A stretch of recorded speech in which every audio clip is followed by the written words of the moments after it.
हर हर महादेव। प्रिय भक्तों, आज मैं आपको सुना रही हूँ सावन सोमवार व्रत की पौराणिक कथा और आरती। तो सभी प्रेम से कहिए श्री गणेश भगवान की जय, गौरी शंकर भगवान की जय। आइए अब सुनते हैं सावन सोमवार व्रत की कथा। अमरपुर नगर में एक धनी व्यापारी रहता था। दूर दूर तक उसका व्यापार फैला हुआ था।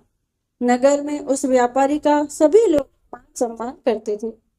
इतना सब कुछ होने पर भी वह व्यापारी अंतर मन से बहुत दुखी था, क्योंकि उस व्यापारी का कोई पुत्र नहीं था। दिन रात उसे एक ही चिंता सताती रहती थी, उसकी मृत्यु के बाद उसके इतने बड़े व्यापार और धन संपत्ति को कौन संभालेगा।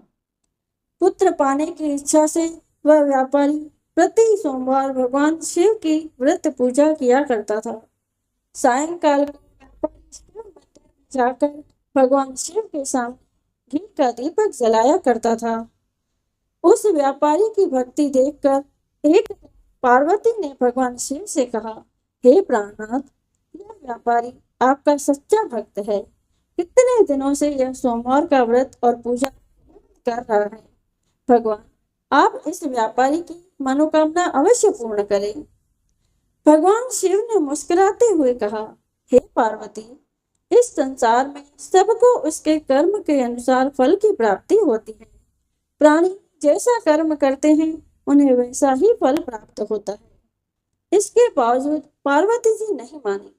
उन्होंने आग्रह करते हुए कहा, नहीं प्राणनाथ, आपको इस व्यापारी की इच्छा पूरी करनी ही पड़ेगी।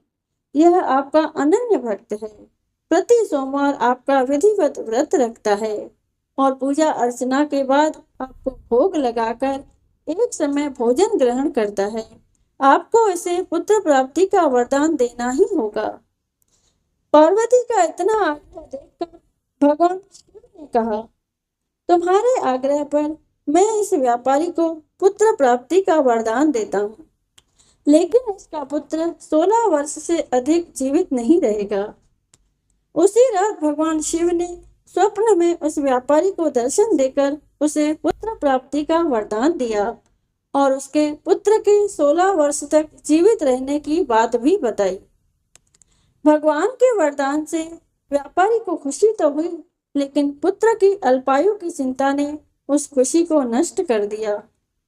व्यापारी पहले की तरह सोमवार का विधिवत व्रत करता रहा। कुछ महीने पश्चात उसके घर अति सुंदर पुत्र उत्पन्न हुआ। पुत्र जन्म से व्यापारी के घर में खुशियां भर गई। बहुत धूमधाम से पुत्र जन्म का समारोह मनाया गया।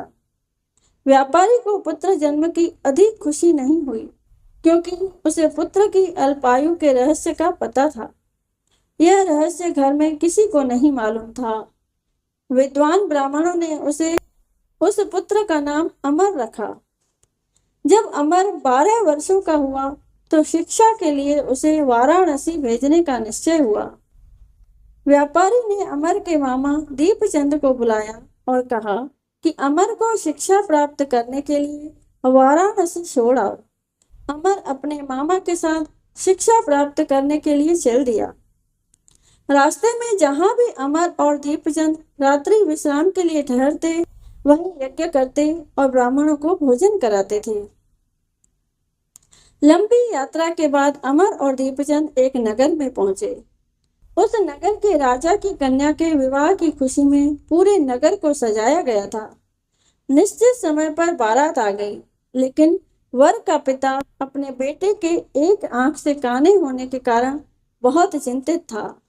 उसे इस बात का भय सता रहा था कि राजा को इस बात का पता चलने पर कहीं वह विवाह से इनकार न कर दे, इससे उसकी बदनामी होगी। वर के पिता ने अमर को देखा तो उसके मस्तिष्क में एक विचार आया। उसने सोचा, क्यों न इस लड़के को दूल्हा बनाकर राजकुमारी से विवाह करा दूं। विवाह के बाद इसको धन देकर विदा कर दूंगा और राजकुमारी को अपने नगर में ले आऊंगा। वर के पिता ने इसी संबंध में अमर और दीपचंद से बात की और दीपचंद ने धन मिलने के लालच में वर के पिता की बात स्वीकार कर ली। अमर को दूल्हे के वस्त्र पहनाकर राजकुमारी चंद्रिका से विवाह करा दिया गया। राजा ने बहुत सा धन देकर राजकुमारी को विदा किया। अमर जब लौट रहा था तो सच नहीं छिपा सका और उसने राजकुमारी की ओढ़नी पर लिख दिया, राजकुमारी चंद्रिका, तुम्हारा विवाह तो मेरे साथ हुआ था। मैं तो वाराणसी में शिक्षा प्राप्त करने जा रहा हूँ। अब तुम्हें जिस नव युवक की पत्नी बनना पड़ेगा वह कान्हा है। जब राजकुमारी ने अपनी ओढ़नी पर लिखा हुआ पढ़ा तो उसने काने लड़के के साथ जाने से इनकार कर दिया। राजा ने सब बातें जानकर राजकुमारी को महल में रख लिया। उधर अमर अपने मामा दीपचंद के साथ वाराणसी पहुंच गया। अमर ने गुरुकुल में पढ़ना शुरू कर दिया। जब अमर की आयु 16 वर्ष पूरी हुई तो उसने एक यज्ञ किया। यज्ञ की समाप्ति पर ब्राह्मणों को भोजन कराया और खूब अन्न वस्त्र दान किए। रात को अमर अपने शयन कक्ष में सो रहा था। शिव के वरदान के अनुसार शयनावस्था में ही अमर के प्राण पखेरु उड़ गए। सूर्योदय पर मामा अमर को मृत देखकर रोने पीटने लगा। आसपास के लोग भी एकत्र होकर दुख प्रकट करने लगे। मामा के रोने विलाप करने के स्वर समीप से गुजरते हुए भगवान शिव और माता पार्वती ने भी सुने। पार्वती ने भगवान से कहा, प्राणनाथ, मुझसे इसके रोने का स्वर सहन नहीं हो रहा। आप इस व्यक्ति के कष्ट अवश्य दूर करें। भगवान पार्वती के साथ अदृश्य रूप में समीप जाकर अमर को देखा तो पार्वती जी से बोले, पार्वती, यह तो उसी व्यापारी का पुत्र है। मैंने इसे 16 वर्ष की आयु का वरदान दिया था। इसकी आयु तो पूरी हो गई।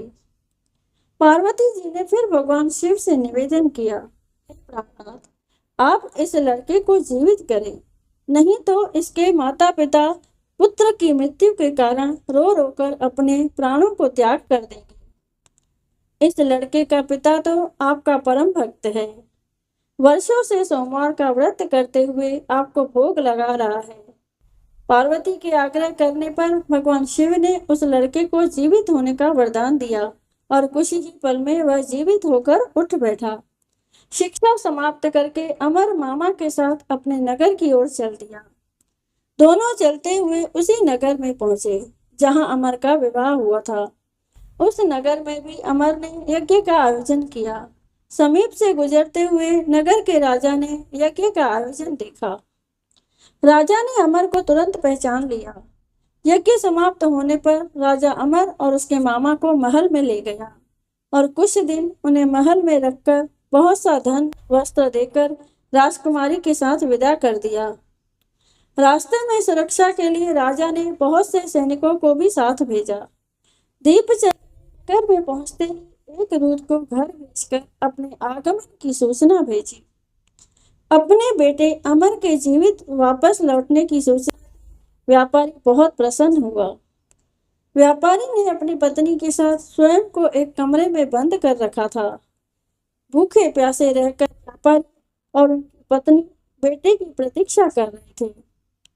उन्होंने प्रतिज्ञा कर रखी थी कि यदि उन्हें अपने बेटे की मृत्यु का समाचार मिला तो दोनों अपने प्राण त्याग देंगे। व्यापारी अपनी पत्नी और मित्रों के साथ नगर के द्वार पर पहुंचा। अपने बेटे के विवाह का समाचार सुनकर पुत्र वधू राजकुमारी चंद्रिका को देखकर उसकी खुशी का ठिकाना न रहा। उसी रात भगवान शिव ने व्यापारी के स्वप्न में आकर कहा, हे सृष्टि, मैंने तेरे सोमवार के व्रत करने और व्रत कथा सुनने से प्रसन्न होकर तेरे पुत्र को लंबी आयु प्रदान की है। व्यापारी बहुत प्रसन्न हुआ। सोमवार का व्रत करने से व्यापारी के घर में खुशियां लौट आई। शास्त्रों में लिखा है कि जो स्त्री पुरुष सोमवार का विधिवत व्रत करते और व्रत कथा सुनते हैं उनकी सभी मनोकामनाएं पूर्ण होती हैं। बोलिए गौरी शंकर भगवान की जय। शिव जी की आरती। ओम जय शिव ओंकारा, हर जय शिव ओंकारा, ब्रह्मा विष्णु सदा शिव, ब्रह्मा विष्णु सदा शिव, अर्धांगी धारा। ओम जय शिव ओंकारा, ओम हर हर हर महादेव, एकानन चतुरानन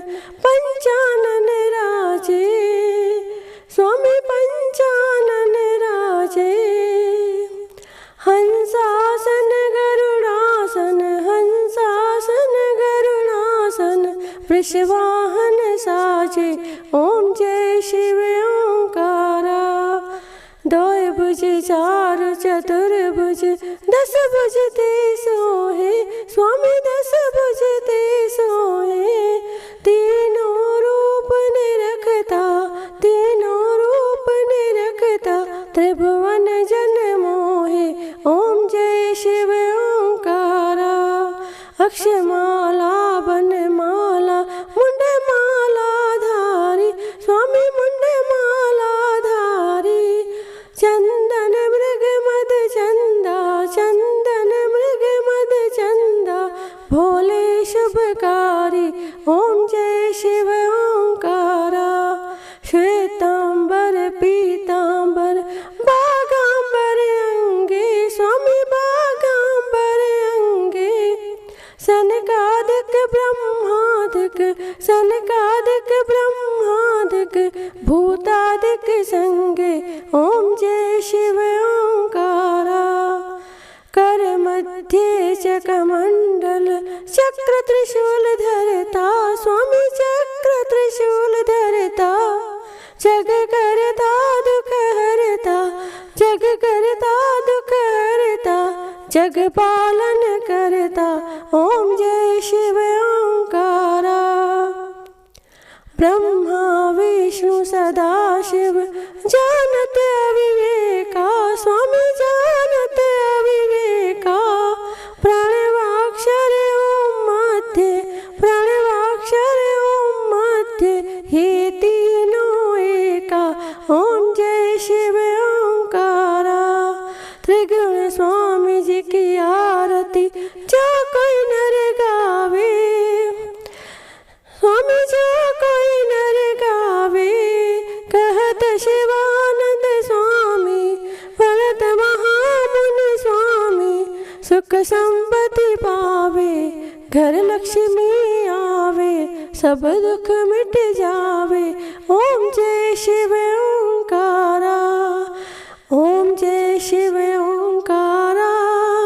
प्रभु हर शिव ओंकारा। ब्रह्मा विष्णु सदा शिव, अर्धांगी धारा। ओम जय शिव ओंकारा। कर्पूर गौरम करुणावतारम, संसार सारम भुजगेन्द्रहारम। सदा वसन्तं हृदयारविन्दे, भवं भवानी सहितं नमामि। मंदारे माला कुलतालकाय, कृपाल माला शशिशेखराय। दिगंबराय च दिगंबराय, ओम नमः शिवाय, ओम नमः शिवाय। त्वमेव माता च पिता, त्वमेव, त्वमेव बन्धु च सखा, त्वमेव, त्वमेव विद्या द्रविणं, त्वमेव, त्वमेव सर्वं मम देव देव। गुरुर्ब्रह्मा गुरुर्विष्णु, गुरुर्देवो महेश्वरः।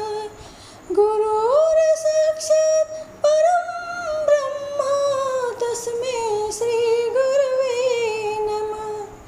तस्मै